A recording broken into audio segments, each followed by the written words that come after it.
newly selected president in Lebanon, as well as King Abdullah in Jordan before coming here. And I think we are at the cusp of a potentially enormous opportunity. Israel, to its great credit, has broken Iran's axis. Iran is recognized throughout the region as the common scourge and enemy. And the progress made in Lebanon and in Gaza presents that kind of opportunity for a real prospect of peace and potential progress for the region as a whole. But Lebanon needs support. The Lebanese armed forces should be supported by the United States, much more than they have been, because they are the institution that can preserve the victories that have been accomplished against Hezbollah, which are so important to Israel, as the Prime Minister emphasized to us today. And he strongly supports the United States being more forcefully supportive of the Lebanese armed forces. And I'll be very blunt. My view is that the Trump plan is a non-plan. It's a hot mess. The possibility of takeover by the United States is a non-starter. I think for most of us, a takeover involving any troops, any taxpayer dollars is simply a non-starter. But the encouraging point here is that the Arab states will be presenting a plan to the president.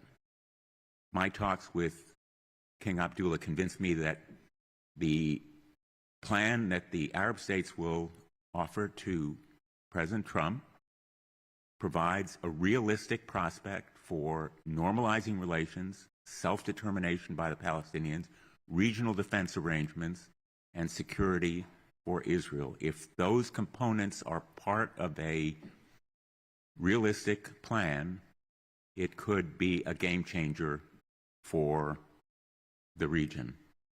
And finally, let me just say, as always, for me, and I think for many in our delegation, the most powerfully moving part of our trip was our conversation with the hostages. Obviously, the accomplishments of the IDF and the Israeli intelligence community are simply awesome, particularly the destruction using cell phones and pagers in Lebanon, the progress made against Hezbollah and against Hamas should impress anyone with military or intelligence knowledge. But the hostage families, in their courage and strength, their determination, perseverance, are beyond words in the way that they affected me when I first came here a couple of weeks after October 6th. I think it was the high point, our meeting with them at that moment, and again today. So the urgency of returning the hostages continually is on my mind and my heart. And I think they will be with me when I go back to the United States. Thank you. A little bit of housekeeping first. In less than 24 hours, our delegation has had meetings with the defense minister, the foreign minister, the Speaker of the Knesset, and the Prime Minister and his team. So first of all, our thanks to the Israeli government for making such a significant element of Israeli leadership available to us in a short time period. Second, this is actually a pretty cool delegation, as Senate delegations go anyway. Lindsey Graham has been working intensely hard to try to solve problems here in the Mideast, and I am very proud to be associated with him. Dick Blumenthal has been working with him very carefully, showing both bipartisanship and extraordinary diligence. They've both been here over and over and over again. Dick started coming to Israel when he was 11 years old. Joni Ernst has been the conscience of the Senate with respect to hostages and is extremely knowledgeable over here all the time. Her colleague Dan Sullivan couldn't be with us this evening because he has another speaking engagement, but he is also a very frequent traveler to this area, very strong on regional issues. Adam Schiff spent very important years as the head of the House Intelligence Committee and is deeply versed in the issues in this part of the world. And Andy Kim, as a former Foreign Service officer, really knows how diplomacy is done. So it's been a great honor for me to be with everyone, and that's kind of the background for the delegation. The one point that I will make is that one of the purposes we have had in coming here has been to, on the one hand, make sure that Israel is able to zero out its continuing risk of Hamas attack out of Gaza, but in doing so, not irreparably disrupt the really important ongoing peace framework that has been developed among Israel's neighbors. Deconflicting those two imperatives is going to be the key to the region's success, and we've been here trying to encourage that. And with that, let me turn it over to Senator Ernst. Number one, you will be invited back. That was good. Thank you. And I will also share my thanks for the Israeli government for making these meetings happen today. But first and foremost, I want to say thank you to the hostage families that joined us this afternoon and again shared their concerns, their feelings of loss and sacrifice for those that are still being held, those that are now deceased, is quite palpable. We feel it to our very core.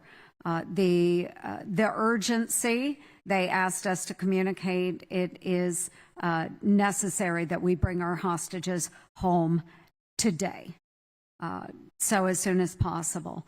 So the past several years, I've traveled extensively here in the Middle East, and since October 7th, I have been in the country now 5 times, working on hostage issues, other issues when it comes to the peace treaty and strengthening our Abraham Accords. What I have heard from many leaders, not just here in Israel, but with Arab nations, is a question they will ask me: where is American leadership? Well, make no doubt about it, folks, that in the last several weeks we have seen American leadership. It is present once again. So first again, hostages must come home now. Now. And this threat is not just against Hamas, but it's their backers, Iran. There is a common thread through the Middle East. Those that see Iran as an enemy, which would be not only Israel, but also our Arab partners and allies.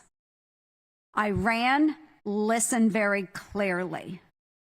We will put maximum pressure on you, and we will work with our Israeli partners to make sure you do not succeed economically, militarily, politically in this region. So we will continue to be the absolute partner to Israel and our friends and partners here in the region. Absolute. There is no daylight between Israel and the United States of America. Bring our hostages home now. And Iran, Hamas, we are coming for you.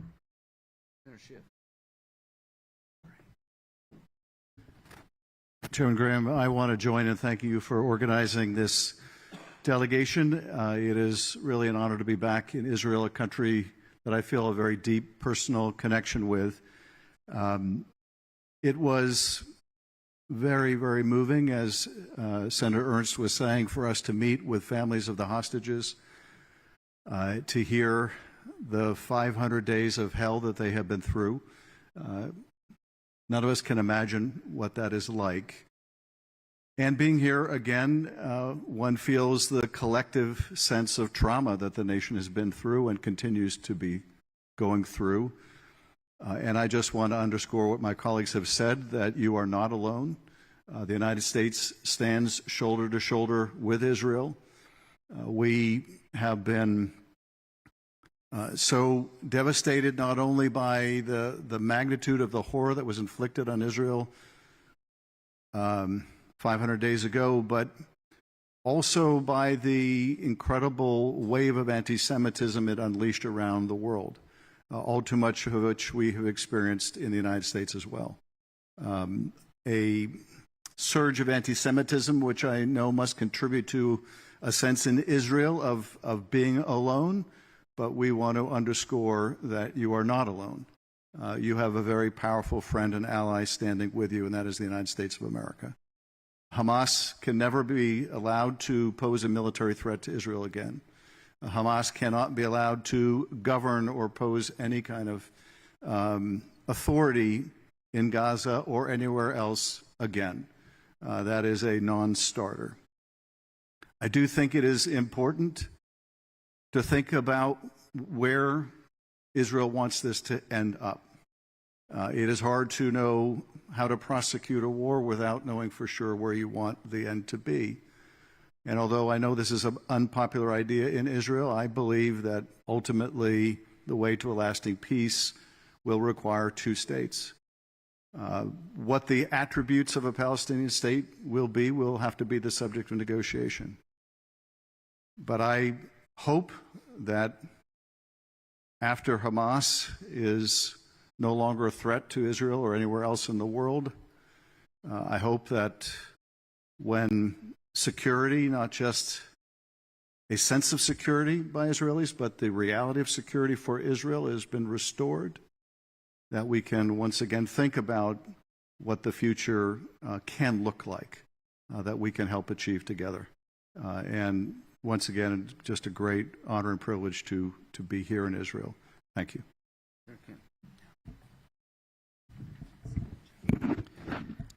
Thank you, Senator Graham, and to my colleagues for letting me be a part of such an important trip where we were able to travel to the Munich Security Conference, come here and raise up the profile of these issues.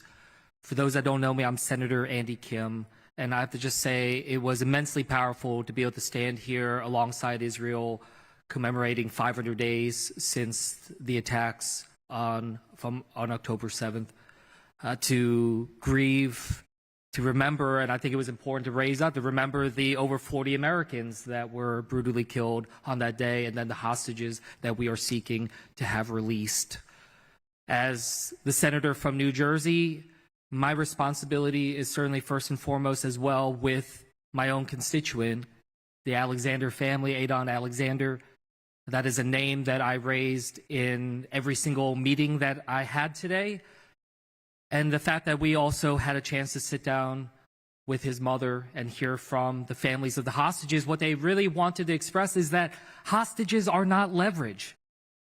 They should not be used in that type of means for such critical purposes right now as seeking peace and security. And the fact that they are is despicable. So we call for the immediate release of all remaining hostages, Adon and every single one of those left remaining. And what we really wanted to be able to press forward, and again, these were the words of the families of the hostages, they said, this is a moment right now. There's a moment right now in this diplomatic window to be able to push forward for the release of all. And as we had these meetings as well with so many different leaders, it's also clear that there is a window right now to try to push forward on a regional solution, one that hopefully can build towards an enduring security. And we're not being naive. We certainly see things as they are and the challenges that are there. And protecting Israel's right to defend itself, to be able to ensure that Hamas doesn't pose a threat and they are not in political or military control in Gaza or elsewhere. But we have to make sure that we're pushing for that longer enduring security, to be able to seek the kind of stability that we want with Israel, with the Palestinian people, and for all in the region. Thank you again for letting me be a part of this. Take a couple of quick questions. He was first. Thank you, Senator. My question is regarding, hold on, I just wrote it. Yes, so where things stand in terms of normalization efforts between Saudi Arabia and Israel, and are they still demanding Israeli commitment for a Palestinian state? And another question, how effective do you think the sanctions that President Trump has imposed on the ICC in terms of dropping the arrest warrants against Netanyahu and Gallant? I am Balik Sladim from I-24 News. I'll take a shot at jump in. So the Prime Minister said the biggest threat to the state of Israel is a nuclear-armed Iran, because they will kill all the Jews with a nuke if they get it. I believe that. So they can't get one, and they could use it if they had more than one against Arabs, against us. So second to that was the ICC. I mean, look at all the threats the nation of Israel faces. He believed that the International Criminal Court claiming jurisdiction over the state of Israel, a non-member, to be prosecuted in The Hague is an existential threat to Israel, and I agree with that. The hope is that our Democrat and Republican colleagues can take another shot at legislation to sanction the ICC. I think there's a breakthrough to be had where we could get 80 votes, and we're going to go back to the drawing board. The second thing that's important is any state that tries to implement the arrest warrant, any nation state, I believe should be sanctioned heavily by the United States. Why? To deter. We're next. The theory of the case is that a non-member, Israel, a very robust democracy, by the way, the Rome Statute wasn't written to deal with Israel, the United States. It was written to deal with ungoverned areas, lawless places in the world. So the theory they're espousing is that they have jurisdiction over every country anywhere in the world, and if they receive a complaint they think is legitimate, they can come after a democratically elected government with a robust rule of law that's not a member. What prevents the ICC from coming after the President of the United States? The Secretary of Defense, a member of the Senate. Nothing. So my goal is to crush the concept that the ICC has unlimited jurisdiction to go anywhere they want to go and prosecute anybody they want to prosecute. Israel cannot survive with its political leadership unable to travel, its soldiers threatened to go to jail for defending the state of Israel, and we're next. So where are we with normalization? October 7th was designed to stop normalization.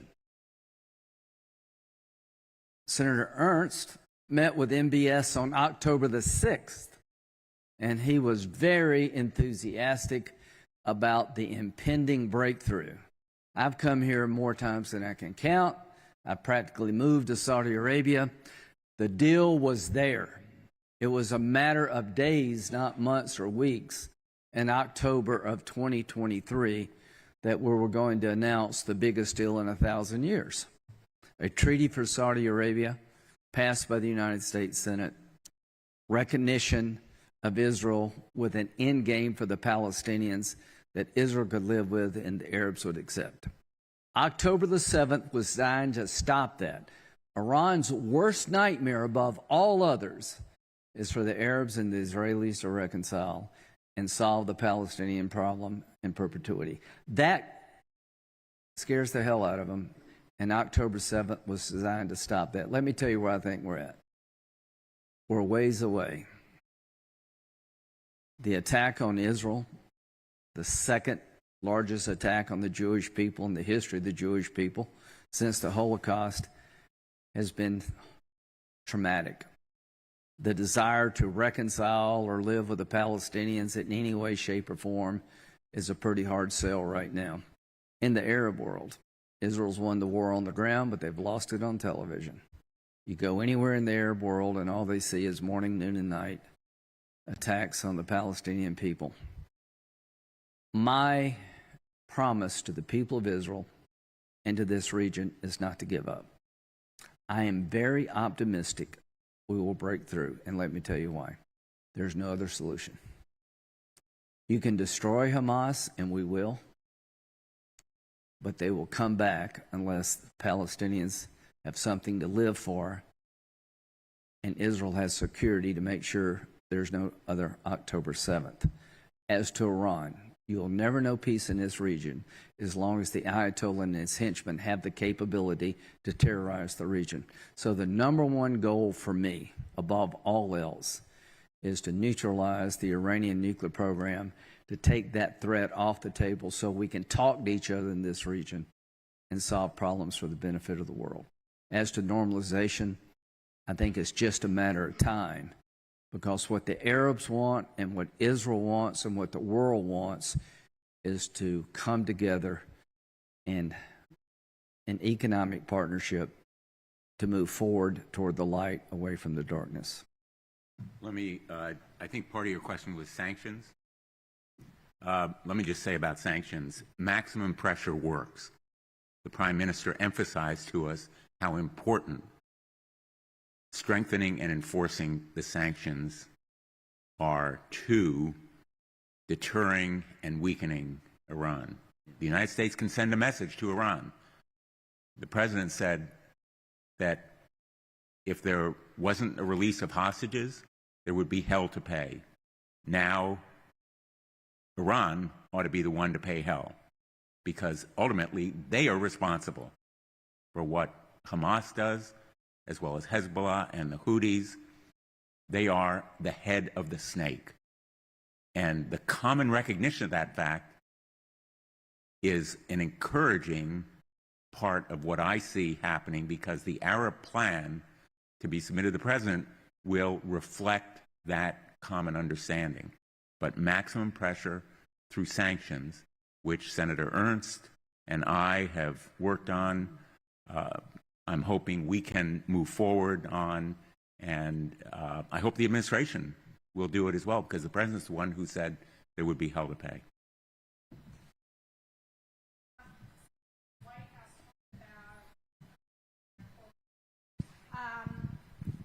Not wanting to irreparably disrupt the ongoing peace framework with Israel's neighbors. And there's some concerns in Israel about the array of Egyptian troops and tanks in Sinai, you know, in that same vein of disrupting the peace with the neighbors. So if you could just talk a little bit about what your concerns are and what you think the U.S. can do to help maintain the peace and deconflict, as you said. My concerns are exactly the ones that Senator Graham just express. In order to keep the peace framework on track, the Arab partners in that peace process are going to need an understanding that works for them and that they can bring home to their populations with pride. And at the same time, Israel needs to make absolutely certain that Hamas never has the power to inflict casualties in Israel again. And as a part of that, the best way to do that is to make sure they have no power in Gaza or anywhere else again. What that leaves open is the question of, once Hamas is gone, what is the governance for the remaining Palestinians in Gaza? And it's that question that could disrupt the comfort of the Arab partners as they conclude the deal. There's still deal space there, I believe, and I think it will land because I'm an optimist, but that's the issue that I was speaking to.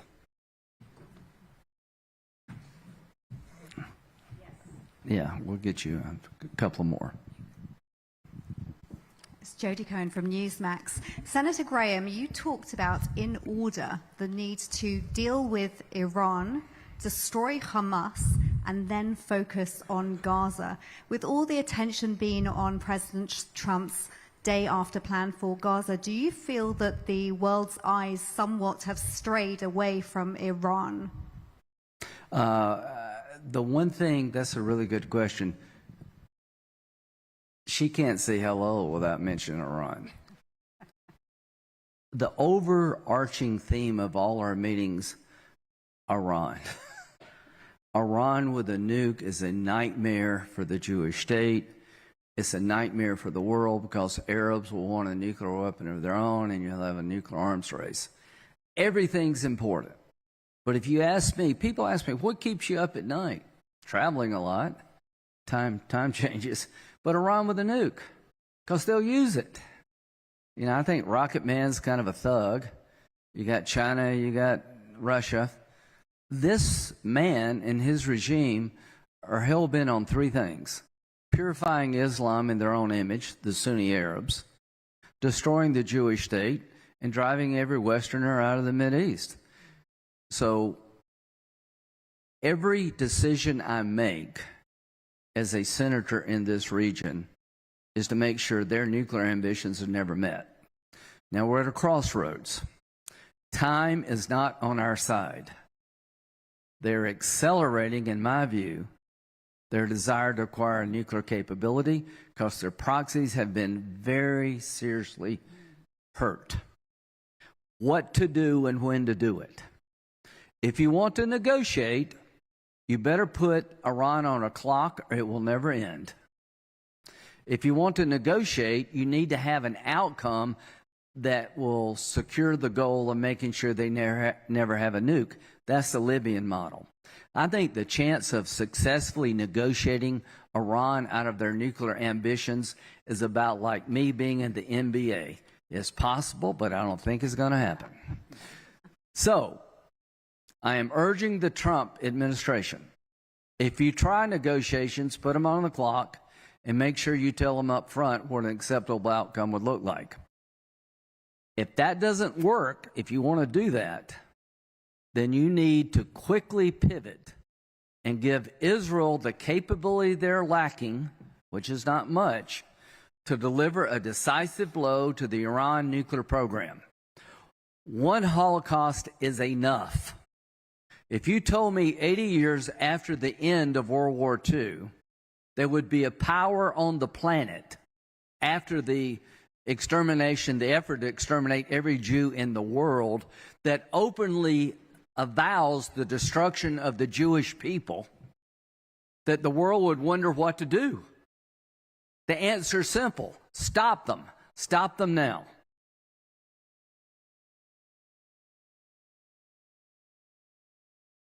Thank you. Hi, I'm Lisa Rozovsky from Haaretz, and I think my both questions are to you, Senator Graham.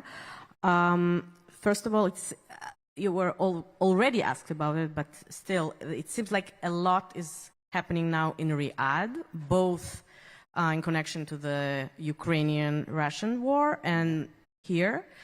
From what you hear from the Trump administration and from your meetings with Netanyahu, what would be Saudi Arabia's role in the day after in Gaza? And is it somehow maybe interconnected with what's going on in Ukraine? And second, about the ICC. Before sanctioning Netanyahu and Gallant, ICC sanctioned Putin, and then I don't think I heard any protests against it from your side. Aren't you afraid that this bill you're trying to pass and President Trump's executive order will ultimately disrupt, ruin the international law, the international order? Okay. Thank you.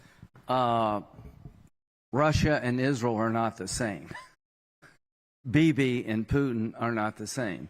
Bibi actually has to get elected. Nobody's falling out of windows over here that I've seen. The idea that there's a comparison between Putin's Russia and Israel is offensive to me at every level. The Prime Minister goes to court 3 days a week. You have a very robust legal system over here. And if you don't like the government today, just wait. There'll be an election in 2 weeks. Does anybody really believe that Putin's held accountable by anybody in Russia? That's why you have the Rome Statute, not the United States, not Israel. So that idea, to me, is an offensive concept that there's any comparison at all. What role will Saudi Arabia play? The key role. The definitive role. Now, how does this war end? It ends with the destruction of Hamas. It ends with people being able to leave Gaza if they want to, but the ones who choose to stay, what's next? And Iran's on the top. Got to get that done. Nothing works. The Arabs, through Saudi Arabia, have told me that they would recognize Israel, Saudi Arabia would, if they get two things.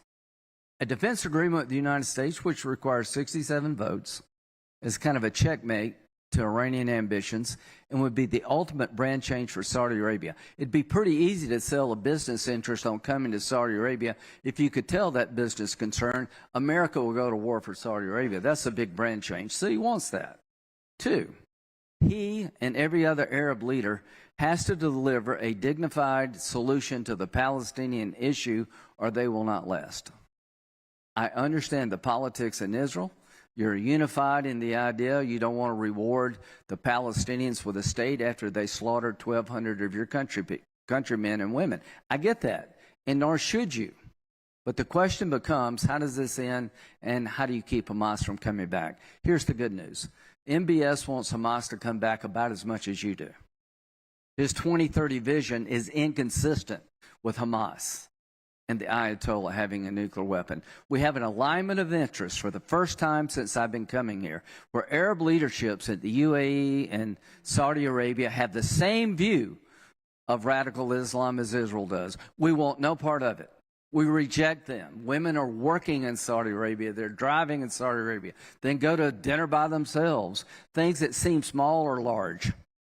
They're going to spend $1 trillion in Saudi Arabia modernizing their economy, becoming the leader of the world for AI. Hamas prevents that from happening. So to everybody in Israel, you could have no better partner in destroying radical Islam than Saudi Arabia. Last question. Hi, Alexander Cornwell from Reuters. Question to Senator Graham, just picking up on this point about the day after, what exactly is the role of the Gulf states with regards to reconstruction, security and governance? And just secondly, to Senator Blumenthal, if I may just sneak it in, what attributes about this plan that King Abdullah has explained to you has convinced you that this is realistic and that this could work and be a viable alternative to what the president has made public? They're meeting in Saudi Arabia next week to come up with a plan that would allow the Palestinians to leave if they would like, but if they stay in place, to reconstruct without a mass exodus. And they're going to present it, I think, to the world, but particularly President Trump.